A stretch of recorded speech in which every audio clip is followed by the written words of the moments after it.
Hi, and welcome to Guitar Guru Mike's Guitar Secrets, Volume 2. Today I'm going to talk about suspended chord voicings. Suspended chord voicings, which is actually not really the proper terminology for what we're going to talk about, but it's a semi-accurate description most people can understand. Okay, today in this edition, which is just part 1 of the series, I'm going to show you how to play these chords in a practical sense, how they can be used in a song for songwriting, learning songs, and I'm going to show you or give you some examples of actual songs that use these chords. Okay, to continue on, you will need a working knowledge of the chords G major, C major, A minor, E minor, D major, and F major. And I'm talking about the little f, not the fully barred F. Okay? So, if you don't know those chords, go quickly and learn them, or get a chord chart right here next to you, and then we can continue on. Okay? The first thing I want to explain is that suspended chord voicings is a misnomer. That is to say, it's an incorrect term. What we're talking about really is a couple of notes that are suspended or sustained over chord changes underneath. Okay? Chord change. Some people call that a suspension. Some people might call it a pedal tone, but that more applies to the bass. Also, they might call it a drone or a drone note. That's another term that could work for it. Okay? Drone indicates usually the middle of a chord. Pedal usually indicates the bottom of a chord. Suspension can sometimes indicate the top of a chord. Okay, but again, the terminology is not really set in stone yet. Okay, we're going to start actually by showing you what you're going to do throughout all of these chord voicings. Okay, what you're going to do is you're going to place your third and fourth finger on the third fret. Fourth finger is going to be on the first string. Third finger is going to be on the second string. Again, both of these are on the third fret. The notes that we're producing here are D and G. Okay? Just those two. We are going to keep those in place for every chord that we play. Okay?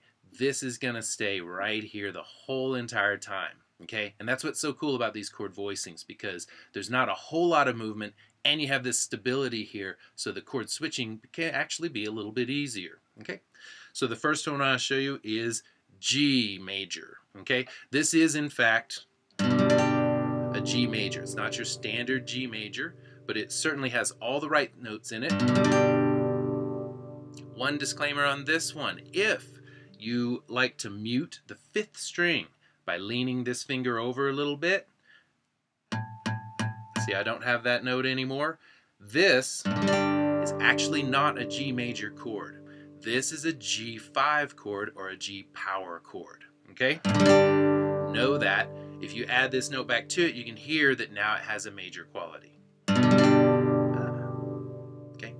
That's the G version of this. The next most common version we see is the C major version of this. Again, I still have these two fingers right here, right there. But now I've put C, basically what looks like a C chord, below that. This is technically a C add 9. The next one I want to show you is actually the F version of this. I moved these two fingers down to where they would be on an F chord, but again, I kept these two in place. Okay? And this is actually F6-9, if you want to get technical. This is F6-9. But it really sounds like an F major, more or less, with a couple of color tones in it. Okay? There's another one. Leaving these two in place, I just put my first finger right here. That's on the third string, second fret. That's a D sus4. Okay? Again, more or less just functions as a D. This more or less functions as a C. This more or less functions as a G. Okay? But there's more. We got G, C, F, D. There's a couple of minor chords that are really nice with these kind of voicings. Again, leaving these two in place, I do an E minor chord right here. And that's a nice little E minor 7. is what it actually becomes. And this is an excellent E minor 7 voicing. You may see some people do this for E minor 7. One finger right here. Okay. That's what that sounds like. That's what that sounds like. This is the other E minor 7 with the 2 here. Note the difference in sound. Make your own choice about which one you like better. Okay? There's one more I want to talk about. This is an A minor 7 based chord. So you got to make sure that you have the 3rd string open. That makes it a minor 7. And your first finger will be on the 4th string, 2nd fret. Strum from the 5th string down. Okay. And that is a nice A minor 7. Technically it's an A minor 7 sus4. It's not an A minor 11, and I'll explain that in the music theory portion in part 2. Okay, so we've got these 6 chords that are really amazing to use. Now, one really good use for these chords is writing songs. Okay, all these keys are interrelated. 5 of these chords are in the key of C. 5 of these chords are in the key of G. Those 2 chords are very closely related, so you can actually do a lot of songwriting with all of these voicings that we used here.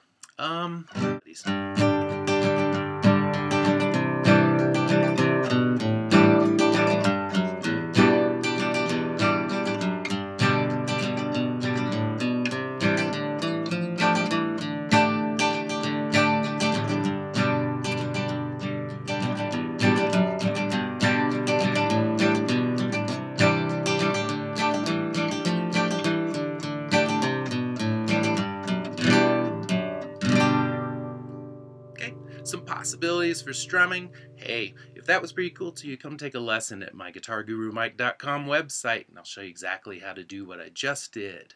Okay, thank you so much for hanging out with me for this part 1 of suspended chord voicings. Again, that's a misnomer. Real quick, I want to tell you one more thing.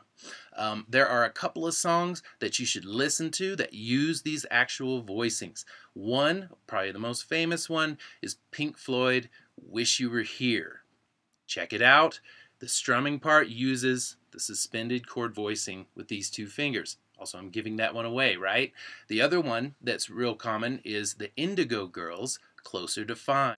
So, thank you very much. If you want to have a theoretical explanation of these chords, why they're called what they are, and why they sound the way they are, watch part 2 of Suspended Chord Voicings. Thank you very much. See you later.